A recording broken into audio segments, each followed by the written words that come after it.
en donde se emiten juicios, es decir, proposiciones, argumentos, razonamientos con algún fundamento sólido, con alguna solidez. Hablamos de esto porque es necesario que consideremos la relación entre hechos y teorías a la hora de emitir juicios, a la hora de producir conocimiento. En efecto, ¿en qué se basan los juicios? ¿En qué se basa el contenido de las teorías científicas y filosóficas? Se basan en juicios, es decir, en una relación que hacemos, que somos capaces de hacer entre hechos y teorías para buscar la verdad acerca de los objetos que queremos investigar o conocer. Decimos de esta relación entre hechos y teorías que conduce a juicios, porque en efecto formamos teorías cuando interpretamos, cuando observamos, interpretamos, analizamos hechos. Una teoría tiene tanto un fundamento empírico como un fundamento racional. En otras palabras, se trata de un marco teórico fundamentado, un conjunto de juicios, a diferencia de lo que son los prejuicios, que son ideas sin fundamento sólido. Insistamos, son creencias falsas. No sirven para producir conocimiento, no sirven para generar o para aspirar a conocer la verdad de las cosas, la verdad de los hechos. Y esto es necesario que lo consideremos cuando analizamos el tema de la moral, de la ética, de los determinantes de la conducta humana, porque detrás de esos temas podemos encontrar juicios o prejuicios. Por eso es necesario que analicemos muy bien cuáles son los fundamentos que dan los instintivistas, los conductistas, los partidarios del determinante cultural, porque detrás de esos fundamentos, insistamos en el punto, podemos encontrar juicios o prejuicios. Y a lo largo de la historia del pensamiento, justamente han aparecido doctrinas que pueden estar fundamentadas en juicios o en prejuicios. Doctrinas que se refieren de nuevo a la convivencia humana y a los elementos que hay detrás de la institucionalización de la conducta humana, detrás de la instauración de las instituciones, y que pretenden explicar esas instituciones y la convivencia humana. Encontramos doctrinas políticas, éticas eventualmente, doctrinas políticas con alcance ético, como pueden ser el naturalismo y el contractualismo, dos fundamentaciones teóricas que en sus expresiones más honestas persiguen conocimiento, en sus expresiones menos honestas persiguen manipular a la gente a través de prejuicios. Vamos a examinar estas dos fundamentaciones teóricas de la existencia del Estado como institución política que permite la convivencia humana, la interacción humana y por ende y eventualmente la moral. El naturalismo es una doctrina política, filosófica, que afirma que las cosas son como son por naturaleza. Insistamos, aquí podemos encontrar juicios o prejuicios, debemos analizar la fundamentación del naturalismo en estas proposiciones elementales. El naturalismo, los partidarios del naturalismo asumen que existe un orden natural inmutable y que ya sea Dios o la naturaleza establecen una regulación universal para todas las cosas, y siendo que el ser humano no escapa a las leyes de la naturaleza, entonces el ser humano está sujeto a estas leyes universales. Para los naturalistas, que parten de este orden natural inmutable, instaurado por Dios o la naturaleza, natural es equivalente a normal, bueno, adecuado, armonioso. En tanto que antinatural, o sea, aquello que se aparta o viola esa regulación universal, esas leyes universales, antinatural, digo, es equivalente a anormal, malo, inadecuado, monstruoso. Analicemos algunos ejemplos de este juicio o prejuicio naturalista acerca de las acciones. Insistamos en que el naturalismo supone la idea de un orden natural inmutable que rige todas las cosas. Tan natural es que los hijos obedezcan a sus padres como que los gobernados obedezcan a los gobernantes. Esa es una analogía naturalista. Luego es bueno que los hijos obedezcan a sus padres porque es bueno que los gobernados obedezcan a los gobernantes. Porque tanto en un caso como en otro estamos ante jerarquías naturales. Los padres son naturalmente superiores en un orden jerárquico a sus hijos, los gobernantes son naturalmente superiores a los gobernados. Insistamos en que estas son ideas naturalistas. Se asume que es natural que los gobernantes ocupen ese lugar. Hay otra analogía que permite justificar esa jerarquía, y es que es tan antinatural que un cuerpo carezca de cabeza como que un pueblo se gobierne a sí mismo. Entonces estamos ante la analogía de que los gobernantes son como la cabeza de un cuerpo y que los gobernados son entonces como el cuerpo que requiere una cabeza para poder subsistir, para poder sobrevivir. Estas son analogías naturalistas, analogías que se desprenden de una visión de mundo naturalista, de una doctrina o ideología naturalista, una manera de ver las cosas, que puede consistir en juicios o prejuicios. De esas analogías se sigue que la monarquía, por ejemplo, en orden jerárquico, es el mejor gobierno y que la democracia, en orden igualitario, es el peor gobierno. Estas son consecuencias de asumir una visión de mundo, una doctrina naturalista, que explique la razón de ser del Estado, la razón de ser de las jerarquías.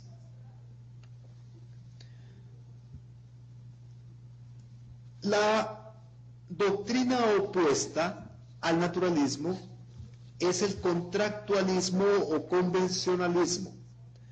Para esta doctrina, estamos ante teorías que pretenden explicar la convivencia humana en instituciones. Para el contractualismo o convencionalismo, las cosas son como son, no por naturaleza, sino por convención, o sea, por costumbre, por acuerdo, contrato o pacto.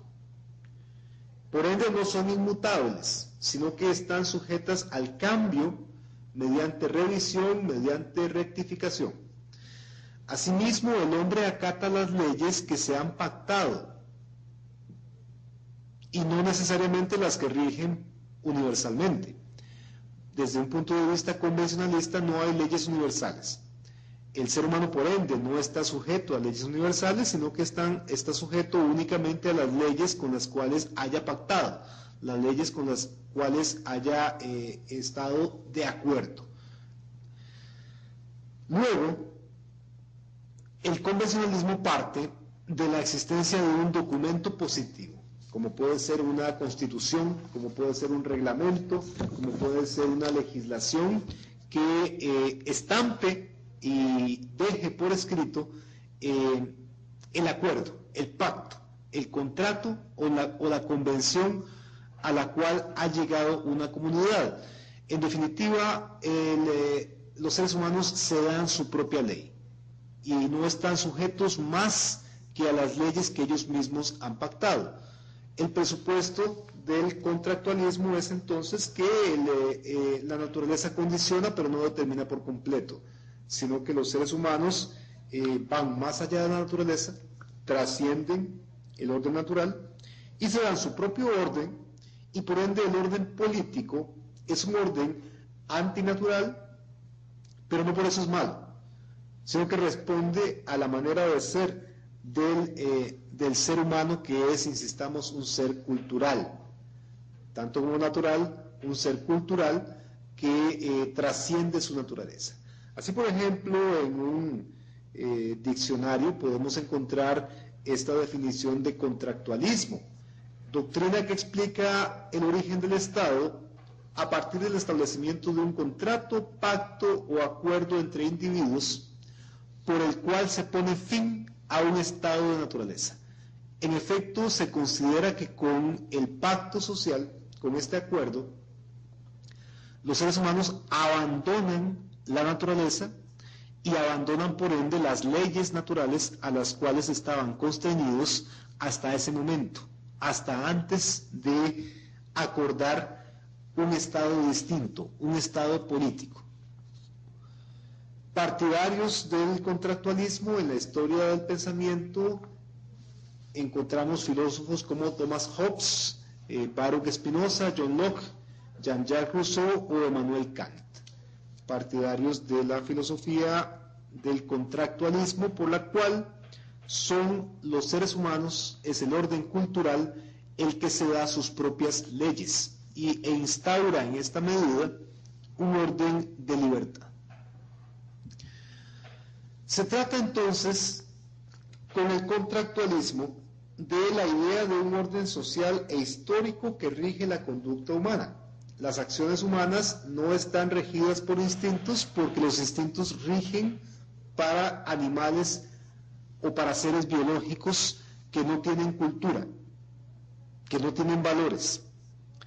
Las instituciones, en cambio, rigen las acciones humanas por acuerdo de los propios seres humanos. En el caso de los seres humanos, el instinto no garantiza la supervivencia humana. Ya hemos mencionado de qué manera el Homo sapiens, como especie biológica, era extremadamente débil y no podía sobrevivir por sus propios medios, a menos que fundara la cultura. Por eso el instinto no basta para garantizar que los seres humanos van a seguir existiendo en el mundo. Son necesarias instituciones tales como el Estado, la cultura, la ciencia, la moral, que son creaciones antinaturales, porque no las encontramos en el dominio de la naturaleza. Hay entonces en la historia del pensamiento estas dos doctrinas, el naturalismo y el contractualismo, de las cuales se siguen explicaciones distintas acerca de los determinantes de la conducta humana. Podemos ver en ellas prejuicios o juicios. Veremos prejuicios si detectamos en ellas ideas preconcebidas, creencias falsas.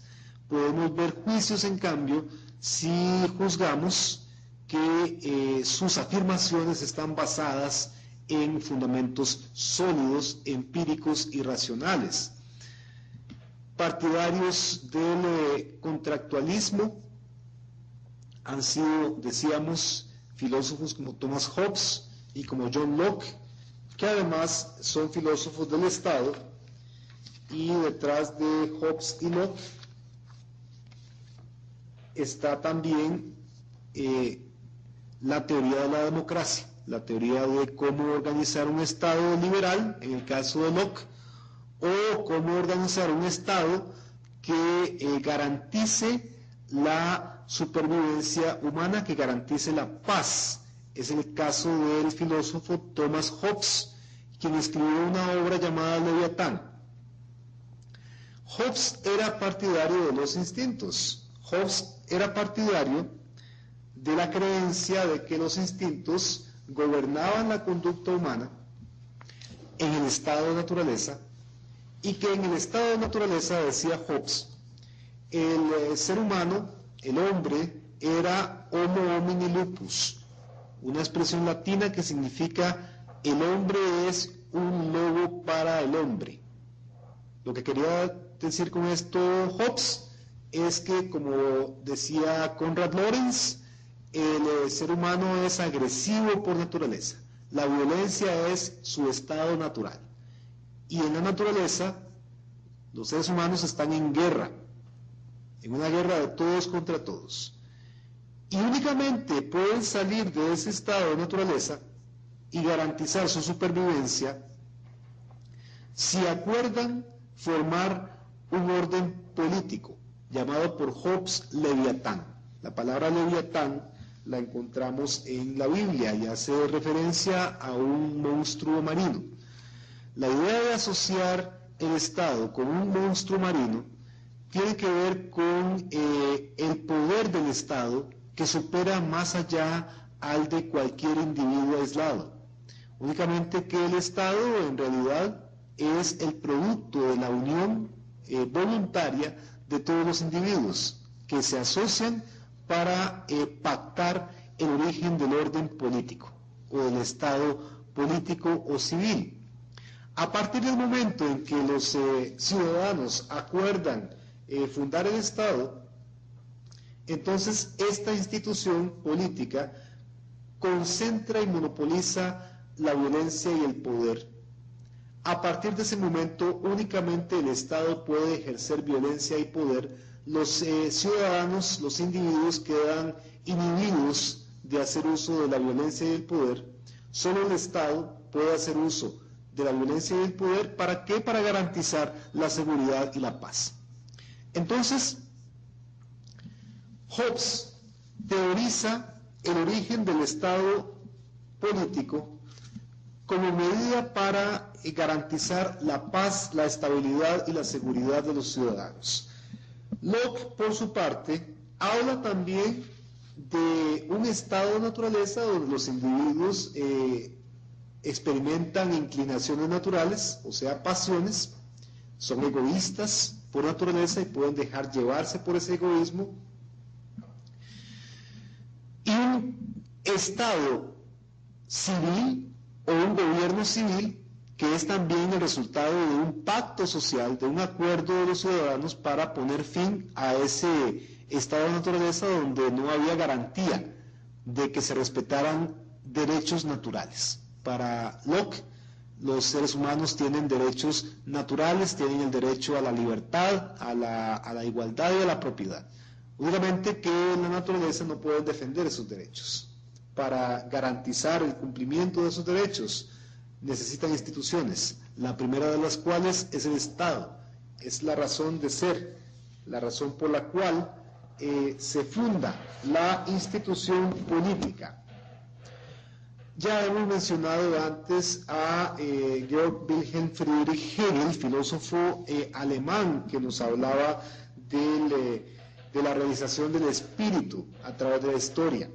También es un teórico del derecho, Hegel, y como mencionábamos antes, Hegel decía que el espíritu se objetiva en instituciones cada vez más complejas. Repitamos, el espíritu es el concepto mediante el cual Hegel se refería al sujeto humano, a la humanidad, que se distinguía de la naturaleza. El espíritu o sujeto y la naturaleza como objeto, pero también lo objetivo como producto de la acción humana. Por eso hablábamos del espíritu objetivo. El espíritu objetivo es el resultado de la acción humana, de la acción del espíritu concretada en la realidad mediante instituciones. Hegel entonces decía que el espíritu humano se objetivaba mediante su acción en instituciones cada vez más complejas, la primera de las cuales la familia, que representaba el orden de la vida doméstica. En esta institución, producto de la objetivación del espíritu, producto de la acción humana, que funda la familia, los individuos, los seres humanos, existen en una comunidad filial de cónyuges, padres, hijos, hermanos. Es el orden de la vida doméstica donde rige una jerarquía, los padres gobiernan sobre los hijos y esta es la familia. Y en la familia rige un derecho natural. Es justamente el derecho que tienen los padres a hacer prevalecer su voluntad sobre los hijos, bajo el entendido de que se trata de individuos que no han desarrollado plenamente sus facultades y carecen por ende de un criterio para emprender acciones autónomas, por eso requieren de la tutela de los padres. Este es el orden de la vida doméstica. La familia, objetivación del espíritu, una institución fundada por los humanos a través de su acción. En un desarrollo posterior del espíritu, nos encontramos con la sociedad civil, que es el orden de las relaciones intergrupales.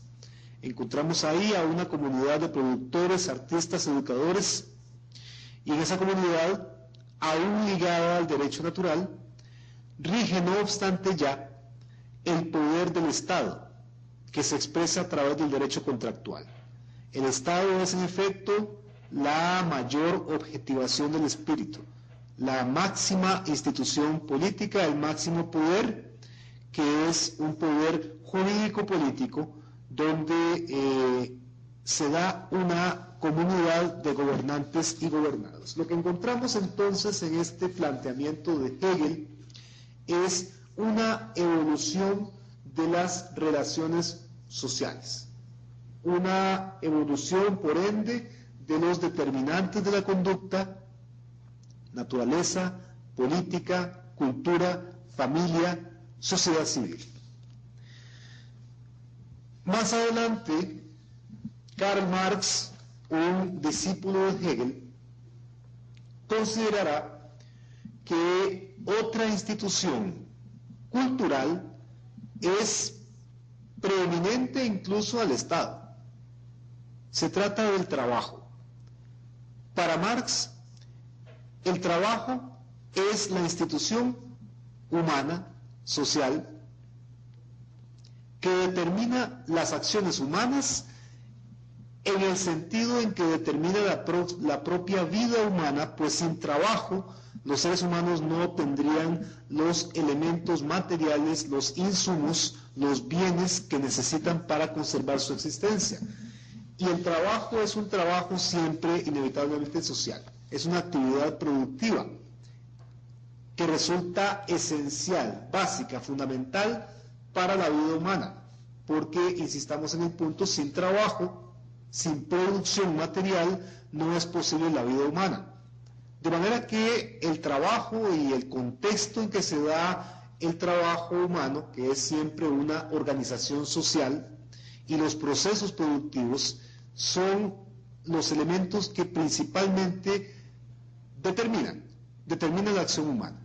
Siempre estamos dentro de el tema de los determinantes culturales, o en general los determinantes de la acción humana.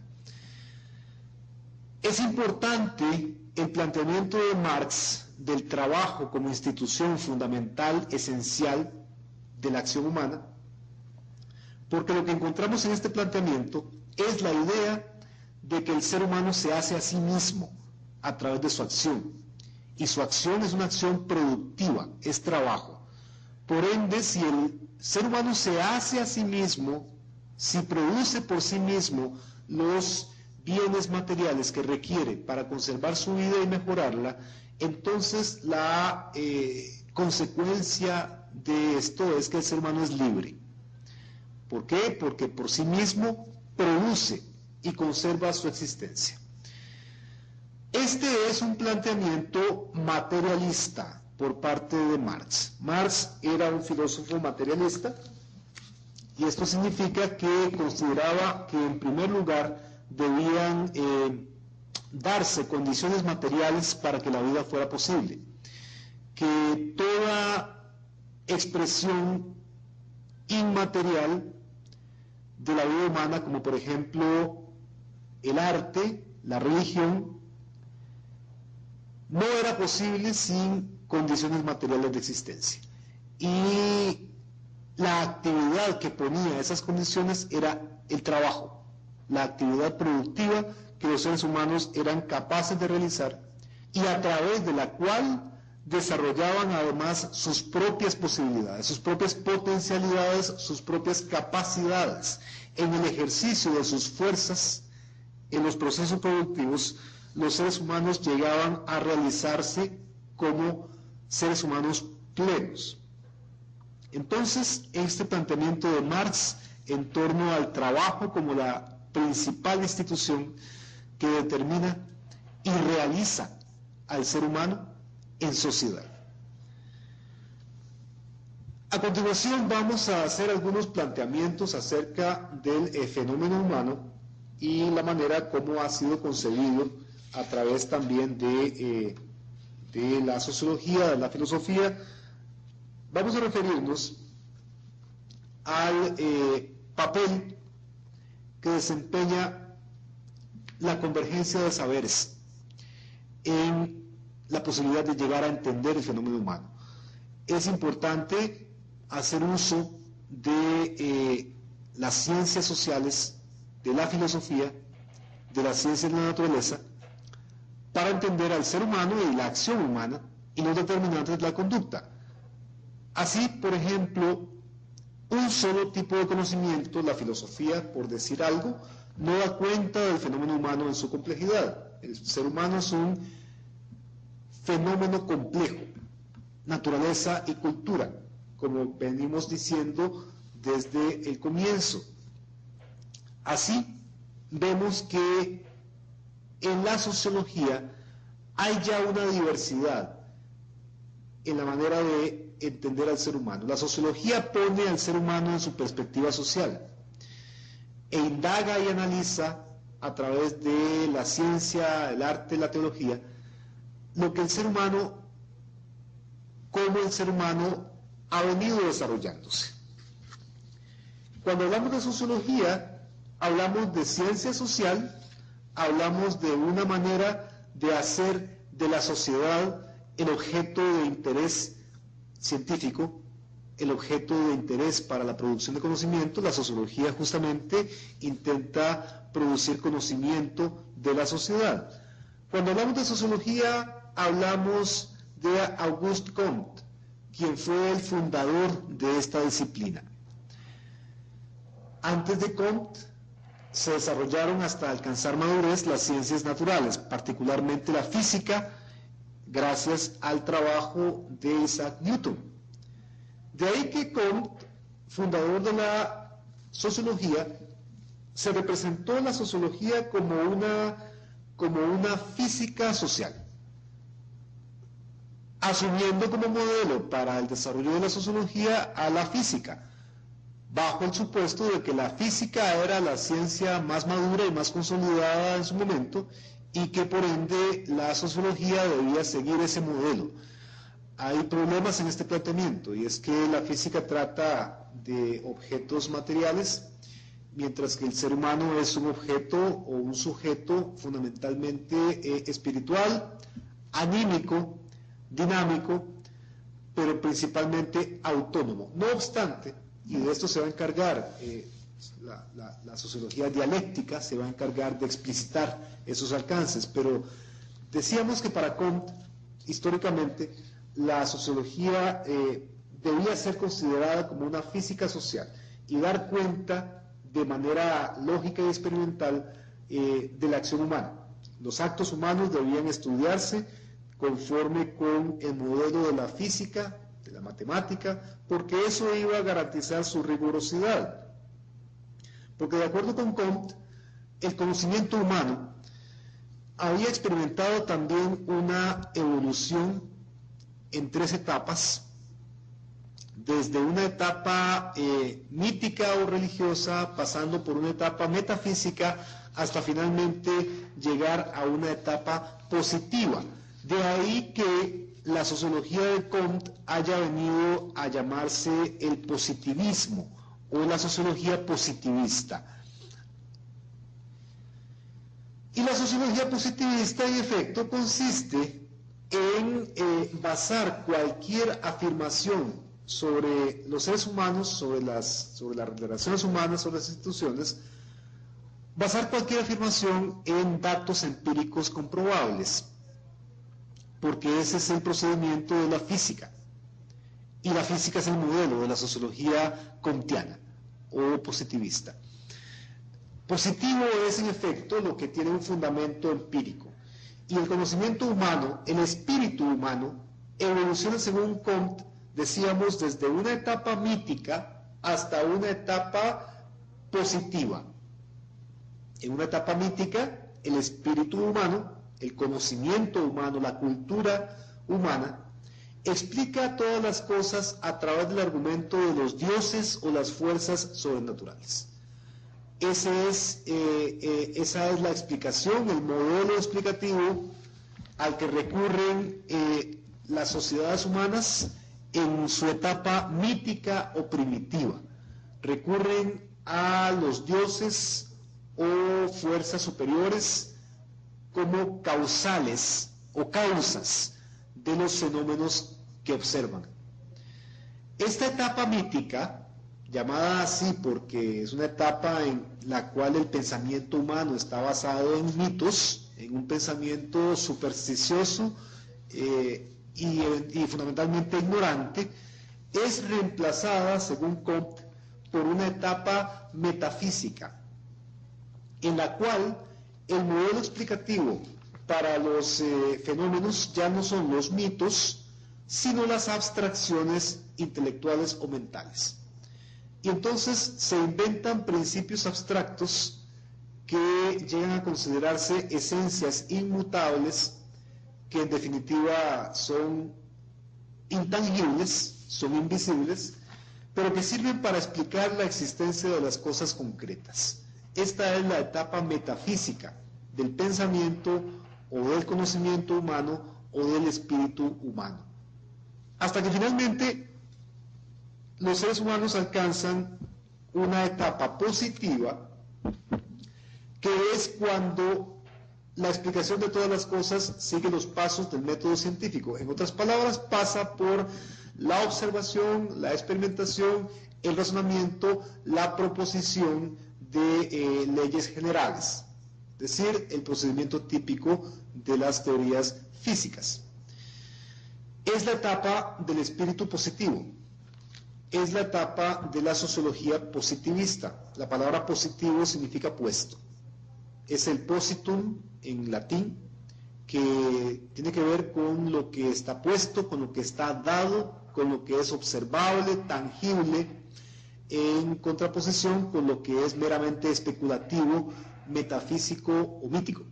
El espíritu positivo entonces es el que se basa en lo puesto, en lo patente, en lo tangible, y la sociología positivista es por eso una sociología eminentemente empirista. Es una sociología basada en datos observables y únicamente en aquello que podemos afirmar que existe porque es objeto de nuestros sentidos.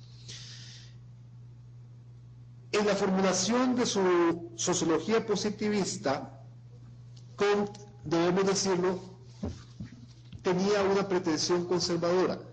La sociología debía ser la ciencia social que, según Comte, garantizara la estabilidad política. Debíamos hallar las leyes generales que rigen la conducta humana para evitar enfermedades sociales tales como revoluciones y guerras. Entonces, por eso la sociología debía servir para dar estabilidad a la sociedad, dar estabilidad social y política, y en esto vemos un pensamiento y una ciencia con una pretensión políticamente conservadora, la sociología de Comte. La sociología positivista es una sociología conservadora, una sociología llamada también del consenso, una sociología que considera que los seres humanos pueden alcanzar un consenso si se dirimen las diferencias a través de una autoridad superior, como es la autoridad del Estado o de las instituciones. Los individuos entonces se deben a las instituciones. Cuando una sociedad se ve envuelta en guerras, en conflictos, entonces esa es una sociedad enferma. Comte entendió la sociología entonces como una ciencia concebida para producir conocimientos sociales que sirvieran para controlar procesos sociales y prevenir efectos negativos, prevenir el conflicto. Para Comte, la sociología debía ser, al igual que la física, una ciencia exacta, una ciencia capaz de predecir, de controlar, de manipular, y por eso basada en elementos empíricos. A la sociología positivista de Comte, de carácter consensual, con pretensiones conservadoras, con el objetivo de generar conocimiento para controlar procesos sociales, para evitar revoluciones, revueltas, guerras, a esta sociología le sucede una concepción dialéctica de la misma sociología. En sociología vamos a encontrar dos tradiciones: la tradición del consenso positivista y la tradición del conflicto, que es una tradición dialéctica. Desde el punto de vista de la sociología del conflicto, la sociedad humana es un espacio de conflictos, es una sociedad o es una comunidad de grupos, clases, sectores sociales muy diversos, muy diferentes, que tienen intereses usualmente opuestos y que luchan para hacer prevalecer esos intereses. De ahí que el conflicto es inevitable. La idea de consenso únicamente serviría como conciliación después, pero solo después de un proceso inevitable de conflicto. Por eso es que esta sociología, la sociología del conflicto, se asocia a la dialéctica. Cuando mencionamos o cuando introducimos el concepto de dialéctica, debemos pensar siempre en interacciones, en complejidad, en un espacio de confrontación entre elementos opuestos. Para la sociología del conflicto, la sociedad es un sistema, pero es un sistema compuesto por elementos o partes diversas que inevitablemente entran en conflictos y que luchan por hacer prevalecer sus intereses. La sociedad es un sistema complejo, es un todo complejo. Esta es la manera de entenderse el sistema social desde la filosofía dialéctica. Y podemos plantear el sistema social desde la dialéctica recordando la triada dialéctica propuesta por Hegel originalmente y luego asumida por Marx. En una dialéctica normalmente nos vamos a encontrar con una interacción de dos partes. Marx y Hegel llamaban a estas partes la tesis y la antítesis. La tesis era el momento inicial del conflicto, el momento en que se daba una afirmación. Yo me afirmo en mis fueros cuando procuro realizar mis intereses, mis objetivos, pero a continuación observo que mi vecino también tiene sus propios intereses y objetivos. Entonces, esos intereses y objetivos de mi vecino representan una antítesis, una negación de todo lo que yo estoy afirmando. Entonces, ahí se desata el conflicto. En la convivencia, inevitablemente, en la interacción surge el conflicto entre posiciones diversas, porque la sociedad está compuesta por partes diversas. Y ese conflicto no se va a resolver más que mediante la acción.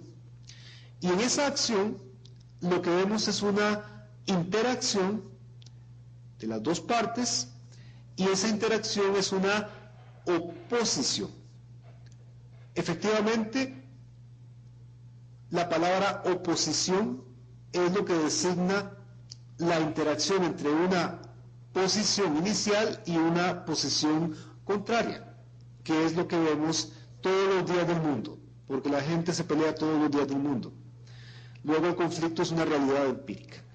Pero entonces la tradición sociológica del conflicto, la sociología dialéctica, parte de que el conflicto es inevitable y que el consenso es un ideal, y que puede darse el consenso, pero únicamente después de una oposición o una confrontación, y que la resolución dialéctica de ese conflicto, de esa oposición, no puede consistir más que en una composición, en otras palabras, de un arreglo al que llegan A y B, tesis y antítesis, a través de renunciar parcialmente a sus fueros y asumir los fueros del otro. En otras palabras, yo estoy de acuerdo en renunciar a parte de lo que deseaba alcanzar en un inicio, y estoy de acuerdo en colaborar con mi vecino para ayudarle a que él alcance parte de lo que deseaba en un inicio. De esta manera ambos cooperamos y formamos una composición sintética, un tercer momento en esa confrontación dialéctica. A ese tercer momento es a lo que conduce la oposición. Ese tercer momento sintetiza las posiciones originalmente enfrentadas. La dialéctica entonces parte de que la realidad social es una realidad inevitablemente en conflicto, pero que de ese conflicto van a aparecer síntesis o nuevas posiciones que van a representar conciliaciones, equilibrios, balances entre posiciones originalmente conflictuadas o confrontadas. Esta sociología del conflicto o sociología dialéctica es diametralmente opuesta a la sociología positivista. Recordemos, el positivismo era conservador. La sociología dialéctica, en cambio, no puede partir del conservadurismo, no puede partir de la conservación. La dialéctica, particularmente la síntesis, representa siempre un avance, un proceso en relación con la situación previa, en relación con lo que había antes. Una síntesis significa siempre el logro de una posición superior a la preexistente. Por eso, cuando hablamos de la acción humana, es un fenómeno que podemos ubicar, que podemos teorizar desde diversas doctrinas.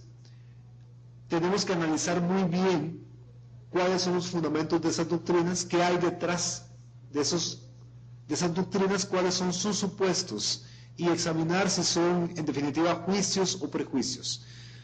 Pero terminamos esta primera videoconferencia con la idea de que no puede haber moral y por ende tampoco ética sin la presunción de que en la acción humana interviene el elemento de la autonomía. Es fundamental entender al ser humano como sujeto autónomo, porque de esa manera vamos a poder responsabilizarlo por sus actos. Si suponemos que el ser humano no es autónomo, sino que es heterónomo, entonces carece de todo sentido la reflexión acerca de la moral o la inmoralidad de sus actos. Sobre estos temas vamos a abundar en las videoconferencias que siguen a esta. De momento, por mi parte, les agradezco la participación de ustedes a esta primera videoconferencia. Los invito a que nos sigan acompañando en las siguientes. La segunda videoconferencia tendrá lugar dentro de 15 días en este mismo horario. No me queda más que reiterarles mi agradecimiento con su presencia e invitarlos y desearles buena suerte. Muchas gracias y hasta dentro de 15 días.